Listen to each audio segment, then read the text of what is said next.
Masterclass. So I'm Giuseppe Romano, and I'm a customer success manager at bookingkit.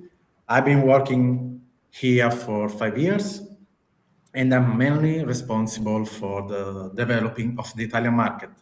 Today, we will talk about features that maybe you are familiar with, but we'll explain in detail who they work best for. And with me today is Aleksandra. Hello, everyone. My name is Aleksandra, and I am very happy to be here today. Couple information about myself as a small intro. I am based in the south of Germany, close to Munich, and we are having a beautiful summery weather today, as I think it's in the whole of Europe pretty much. I am at bookingkit for nearly 2 years now, and I work as a senior customer success manager, being responsible mostly for the German-speaking markets. And today, I am very happy to share with you some of my experience, some research insights, and tips and tricks on how you can use bookingkit features to your advantage. Some of the features maybe you are familiar with already, some might be new to you. So I think it's going to be very informative for everyone. At the end of today's session, we're going to have a Q&A, live Q&A session as well, a couple of minutes for that. And we also have our colleague Giovanni in the chat. So if you have any questions during the masterclass, you can also drop them in the chat. And Giovanni will be happy to answer them over there. So you don't have to wait until the end for the live Q&A session. We will wait a couple of minutes for other participants to join. And in the meantime, I will present the agenda for today so that you know what's coming. We will start with the concept of visitors' personas and how to identify them. Then how to match the right ticket for the right customer, for the right persona, and how to display your tickets in the best way on your website. So this is all about bookingkit widgets. Following by QR codes that you can place on site, why you should do that and why they work so well. Then the next topic is all about your visibility on Google. So that's Google things to do. And we will have the last topic of affiliate links, how to track your bookings and reward your partners. As I mentioned before, at the very end, there will be time for live Q&A. But if you have questions in the meantime, drop them in the chat. Let's wait a few more moments and then we can jump in to the very first topic of today. Sounds good.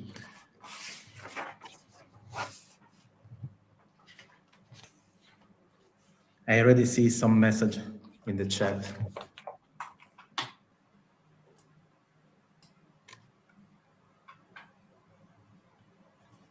Great. I think we can begin.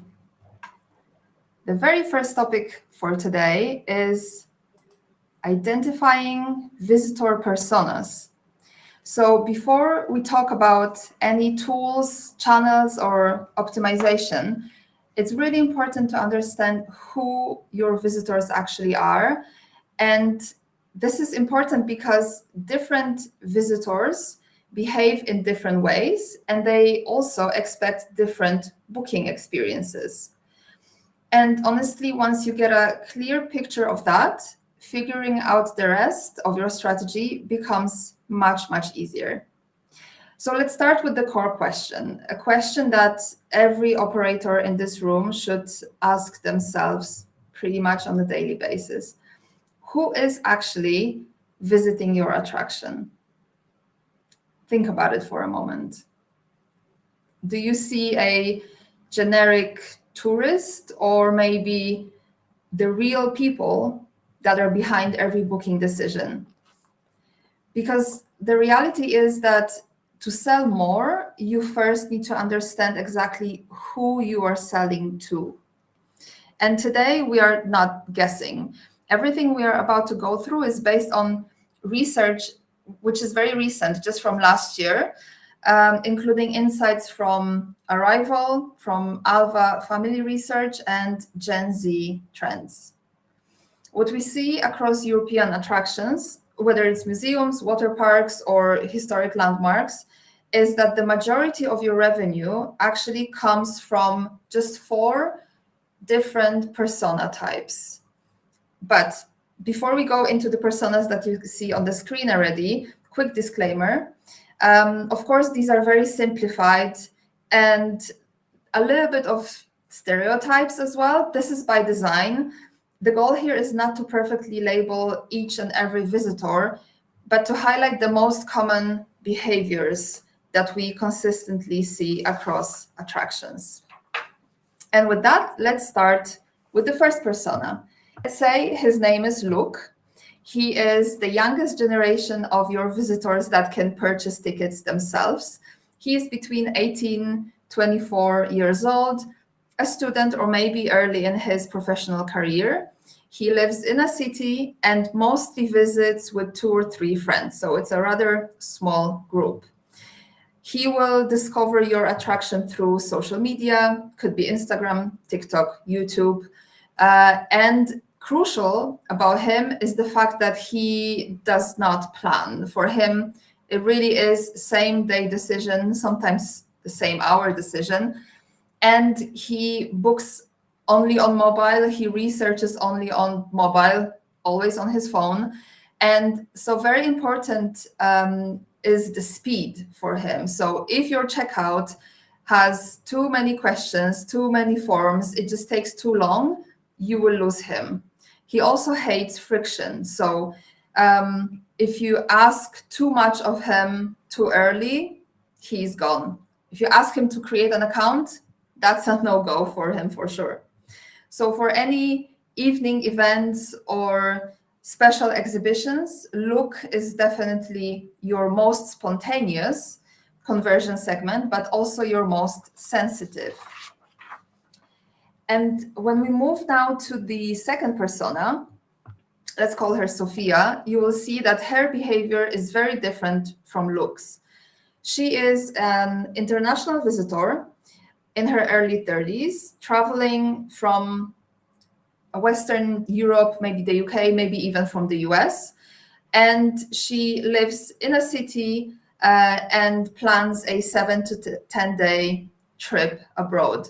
She will plan her trip very carefully, research at home as preparation, so mostly on desktop, around 4 to 6 weeks before her trip. But then she will book as the trip gets closer, and then mostly she will book on mobile.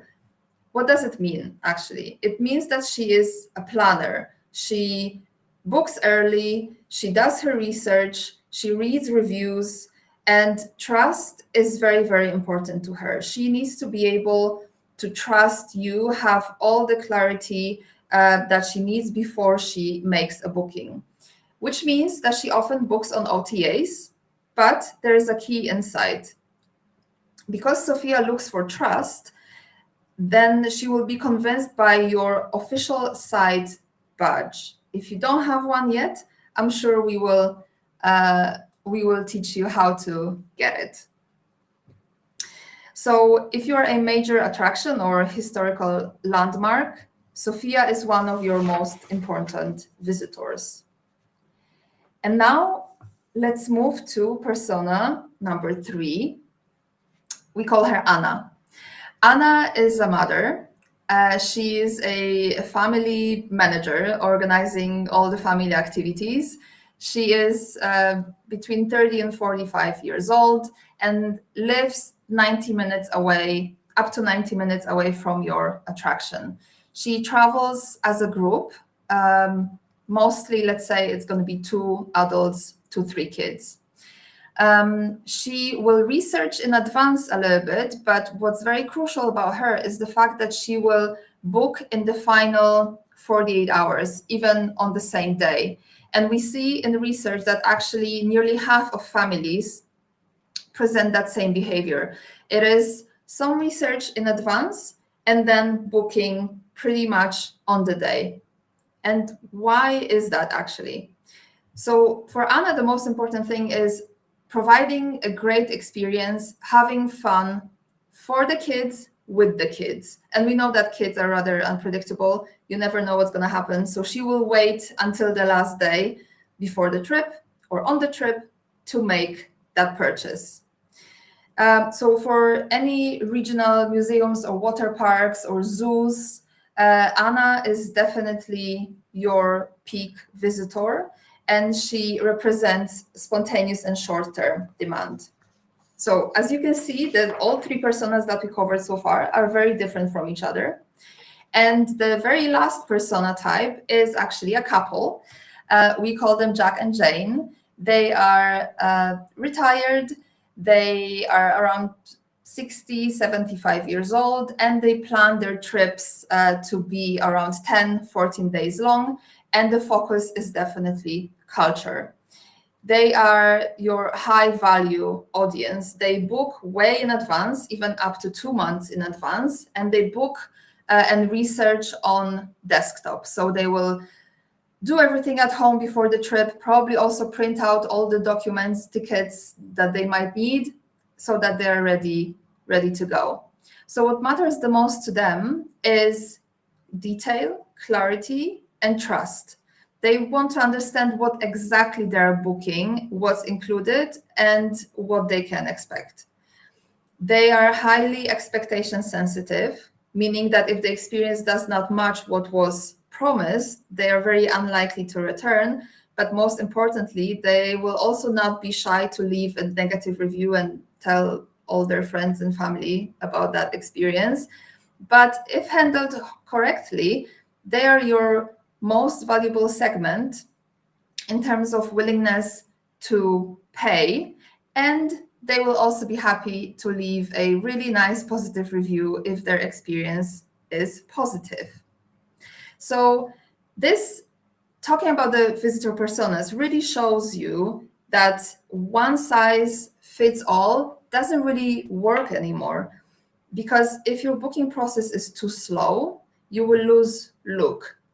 And if it lacks detail, you will lose Jack and Jane. And once you understand that, everything we'll cover next, from ticket types to channels to Google even, becomes much easier to optimize. And with that, let's move to our next topic. Giuseppe, over to you. Thank you, Aleksandra. It was super insightful. So now that Aleksandra explained to us who is buying, let's talk about how to sell to them. And remember, this conversion happen when your ticket type solve a problem for the visitors. So you have to imagine that your ticket menu list should be not a list of prices, but should be a list of solutions. So in this slide, you can see again the persona. I already got some feelings about one, but I will explain later. So we have like look, and for look we have a ticket type, the hook, so the emotional and practical way to engage him, and the booking kit feature that we develop for this kind of visitors. And let's start. So as Aleksandra said, Luke is someone who needs speed, and he want to do everything super fast. So what we offer to him, it's the flex offer and the open day ticket. That is like valid any day in the season, no slot to book, just show up. And this is what Luke loves to do. So, and for him, we can just prepare this, because Luke, remember, is also happy to pay a bit more for this kind of freedom. But what's happened if Luke, that is the spontaneous guy, show up on your gate in the line, but of course without ticket? So we don't want to make him wait. We have already a Nook, so our floating widget with the QR code that on the poster of your gate says book on your phone in just 1 minute. And this is the way that we can ensure to get Luke involved. Now we move to Sofia, our international traveler. As Aleksandra said, the ticket type in this case is the Google Things to Do that guarantee the entry and the official site page and not a reseller. This is the hook for her, that she is feel safe and she has nothing to worry about. But the most important things for her is that she just click, feel safe, and get the direct booking without any kind of reseller. And now we move to Anna. Anna is remember me, my wife. We also have two kids, two small kids, and we are weather oriented, and we also wait like last minute the kids' mood to make our reservation. For Anna, the ticket type is the family ticket and the season passes. So one ticket covers the whole family. This is really important because the hook is one price, one click. Also, if you are two adults and two kids in this case. And for Anna, this is super simple because make the stress lower and remove the mat from her head. But also, we want that Anna come back. And for this, we can suggest the season passes. That is unlimited access to the whole summer. So this will save her summer planning because she can come back every time the kids wants. So, and this is solve the Anna problem, but also it's a better income for your company. And at the end, as before said Aleksandra, we have the solution for all that it's good for Jane and Jack, but also for the others, especially Luke, the floating widget. Our floating widget is one single button floating in your website with all your tickets types. So this is something that can be used for desktop, then for Jen and Jake, but also work perfectly on mobile. And in the next slide, I will show you 3 examples of how you can integrate this option without make your website look messy. So the option A is the floating widget. So as I said, it's a persistent button that show all the data experience, flexible offer, vouchers, and whatever. And this is the best for Look, for example, but remember, work for everybody. Now I will share my screen and I show you how it's look like. Please, Aleksandra, tell me if you see the screen. Yes, I can see it. Thank you. So you can see here, this button stay always there. So it's say like, please click on me. And then you can have already the experience and what we said, Luca needs speed. So buy ticket, just select like the super spontaneous today or tomorrow in the Luke style, just continue. Then you will land in our checkout. So Luke is with one friend, for example, go to the cart and this make everything super smooth and fast. And this is perfect. You can see here everything, and you are maybe in less than 1 minute ready to pay.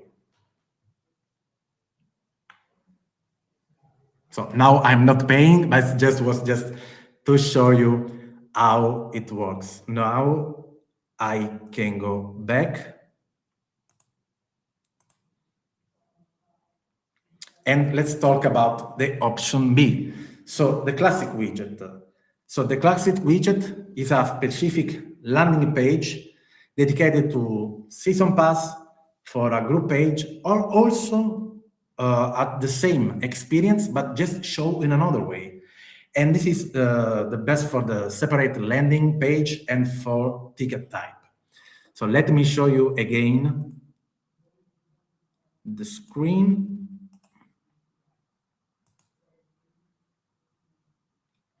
Always, Alex, please check. Yes. Okay.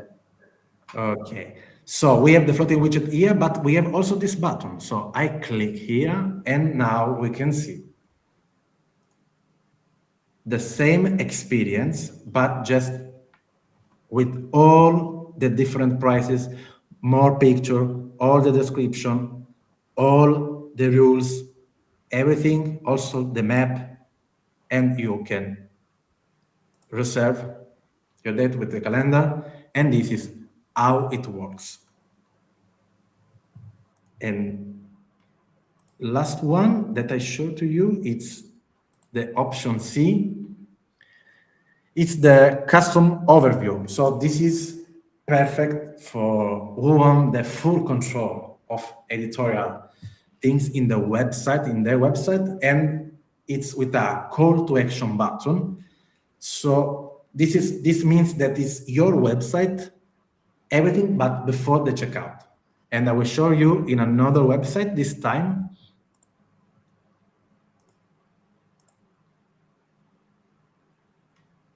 Last check, Aleksandra. Yes. All good. We can see it. As you can see, here we have the classic floating widget, but we have the custom one. So ticket shop, I just click and the floating widget appear. And as we said before, the floating widget work perfect because we have here the day tickets, data tickets, the family day tickets. We have the season tickets for 2026 in a digital way. We have the seasons ticket for 2026 in the plastic card way. And we have anything here, we can just choose. But as I said, this was super custom from the team of Plon Freizeit Park, and you can have in your website, so you can decide how it works. But from here on, he will say as the one before, and you can reserve your experience. And this is all from my side, but I just want to say, don't be shy. So if you have any kind of question, please ask in the chat. Giovanni is there for you. You will receive everything also after the webinar. And now I just leave the microphone to Aleksandra. Thank you, Giuseppe. So now that you have carefully placed the BookingKit widget on your website, let's check out a way how you can direct traffic to your website from visitors that are on site. So this is the topic of on-site QR codes. I'm sure you know this situation. A spontaneous visitor, let's say it's probably Luke and his friends, arrive without a booking. They want to get in pretty quickly and have a great experience. But your staff on site is probably very busy. There might be a queue at the register, and the next slot could be already booked. What to do in that situation? The solution is actually very easy here. You can generate a ready-to-use QR code in BookingKit Reach, and when you set it up, it will, after scanning, open your modern floating widget, or just the classic widget works fine as well. The person that wants to book can select a slot, complete the payment, and as we said before, it's all probably done within 60 seconds. They can get their skip the line ticket that way and enter the venue and have the best time. We see that this works really, really well for many of our customers. And for example, the Innsbrucker Nordkettenbahn told us that they, after introducing QR codes at key locations around their venue, they saw that their online bookings actually tripled comparing to last year. They said, we didn't actually expect such high usage right from the start, but it's clear that this approach meets a real need. Another customer that uses QR codes on site in a great way is the Museum der Illusionen in Hamburg. They use one QR code that is placed on the shop window, which is nicely visible from the street and from the sidewalk. And also another one on a mobile display stand. They place this stand with the QR code on it outside every time when they are fully booked. And in that way, visitors can book easily the next available slot.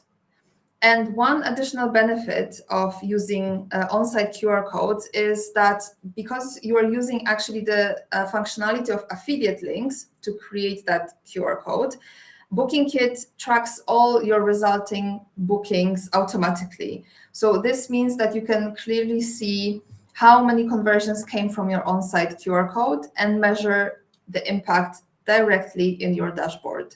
So with really minimal effort, you can make sure that you reduce pressure on your staff on site, improve visitor experience, and capture bookings that otherwise might be lost. On the next slide, I will show you how nice and easy it is for you to set up a QR code on site and use it on site.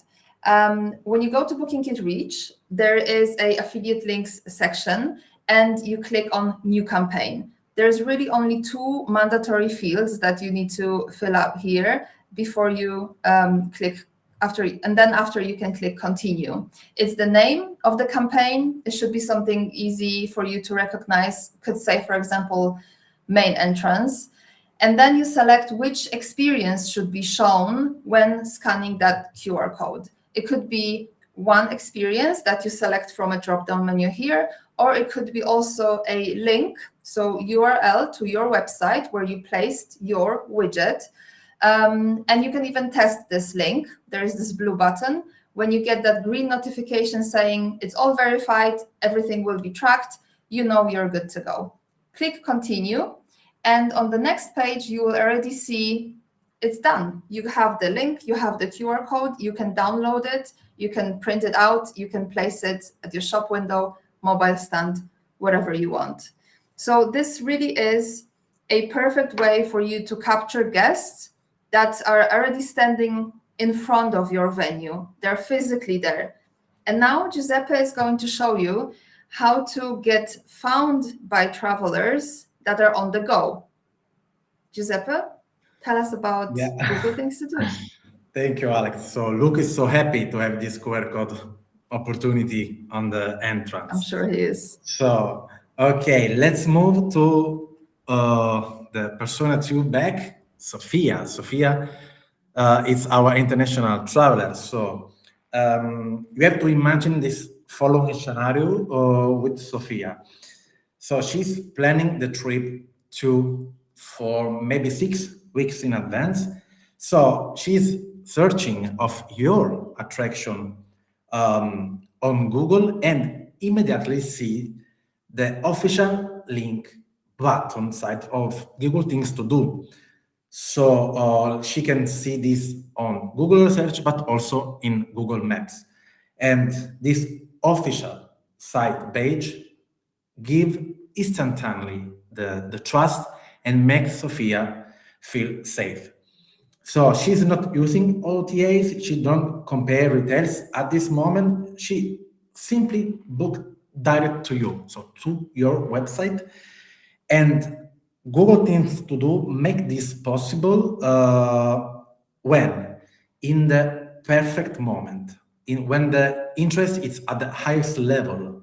So when she planned the vacation, the trip, all the stage that she wanna do, it's in this moment, so she's super 100% secure to buy the tickets. And this is possible just with this Google Things to Do opportunity that give the official site page that make Sophia safe and guarantees your direct bookings.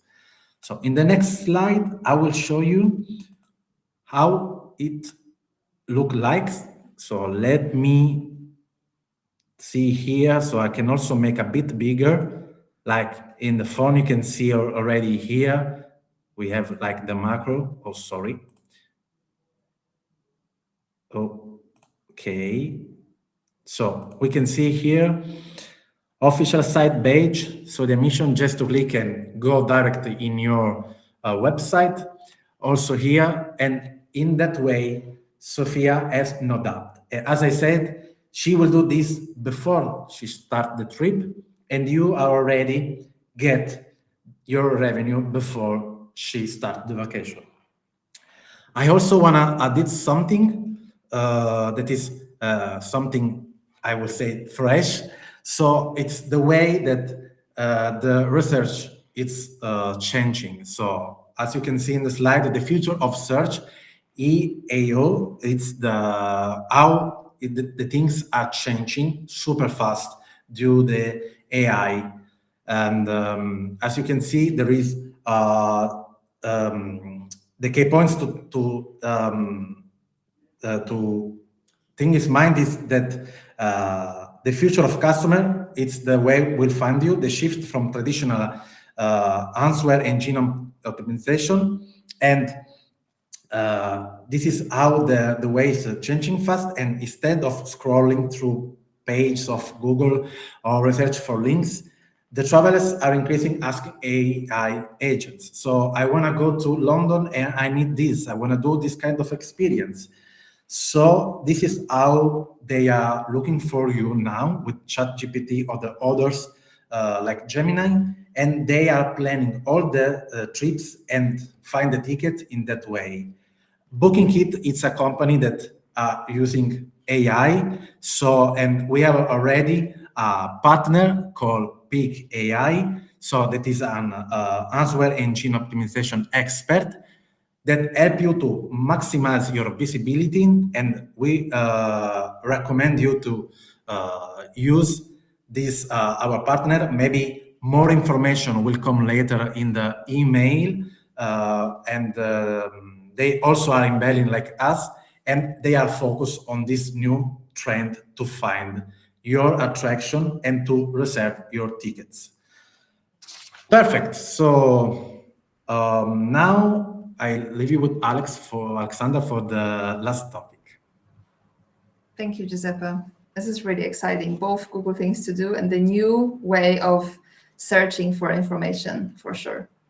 Our last topic for today is the affiliate links. And this is the feature that is actually the foundation, as I said, of QR codes that we discussed earlier. They allow you to track where exactly your bookings are coming from. Let's talk about very practical examples. Maybe you work with hotels in your area or concierge desks, and you want to see exactly which hotel, which concierge generates the most revenue. So who is actually selling tickets to your attraction and generating revenue for you. This is possible when using affiliate links. Or if you think about your own email campaigns, you can see exactly how many sales came from a specific newsletter. Let's say you are sending a newsletter about your season pass, and then you get 100 bookings. This way, you will know that when you use affiliate links, that those 100 bookings come exactly directly from this specific email campaign. The same also applies to cooperations with influencers. You can measure conversion rates per creator to see who drives revenue and not just clicks or impressions. So in reality, all of those channels, hotels, email campaigns, or influencers, and also your on-site QR codes are powered by the same mechanism, affiliate links. This is what I showed as well in the 2-3 clicks, how you can set up a QR code. It's exactly the same for affiliate links. And here is also one very important thing to mention. Those affiliate links that we offer are very powerful because they have a feature called 14-day attribution window. What it actually means, it means that if I click on an affiliate link today and I make a purchase in 10 days or even in 14 days, the system will know that this booking that I made 2 weeks after clicking on the link initially comes from that specific campaign or from that specific hotel. So you can exactly know where your bookings are coming from. And this 14-day attribution window is especially important for high consideration, high value or high spend purchases, like, for example, season passes, because usually they are more expensive than your one-day entry tickets. So instead of guessing what works, you can clearly see which channels, partners, or your campaigns, your efforts actually pay off, what brings the most revenue, where it's important that you invest your time, energy, and money, and how it pays off. And then you can optimize based on real data. That is all available to you in BookingKit. This was the very last technical topic for today. We have now time for a live Q&A session. I saw that there were some questions in the chat already, which is great, but we can take a couple of minutes for a Q&A session. So go ahead, ask your questions, and we are happy to answer them. Okay, let's see.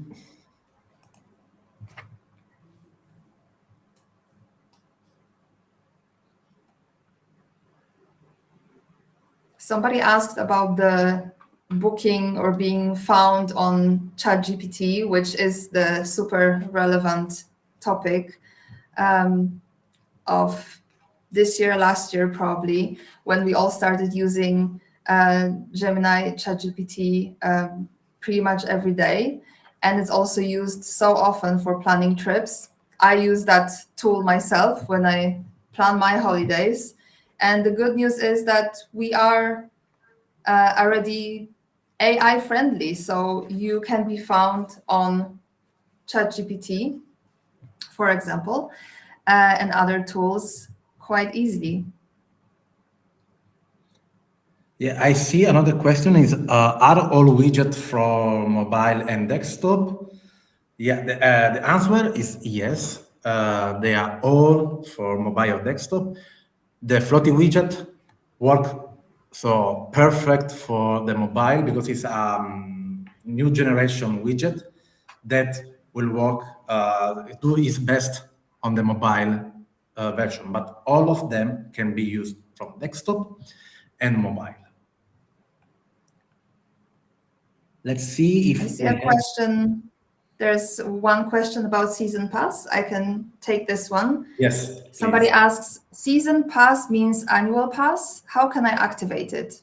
Yes, exactly. Season Pass is a different name for an annual pass, and you can activate it by contacting your success manager or our support team, and we will be happy to give you advice on how to set it up.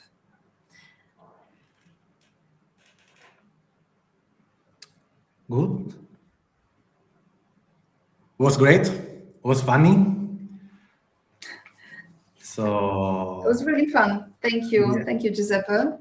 So I want to just thank you all of you for the participation, and I want to thank Giovanni for moderating the chat, all the people that prepare behind the scenes the webinar, and especially a big thank to Aleksandra, my special colleague. Thank you so much. Thank you, Giuseppe, and thank you everyone for taking the time to join us today. I hope you learned something new. I know it was a lot of information, but we will send out a follow-up email with all the helpful links and some exciting new information again about the new way of search that's just hot off the press. Thank you again. Have a great day. Bye.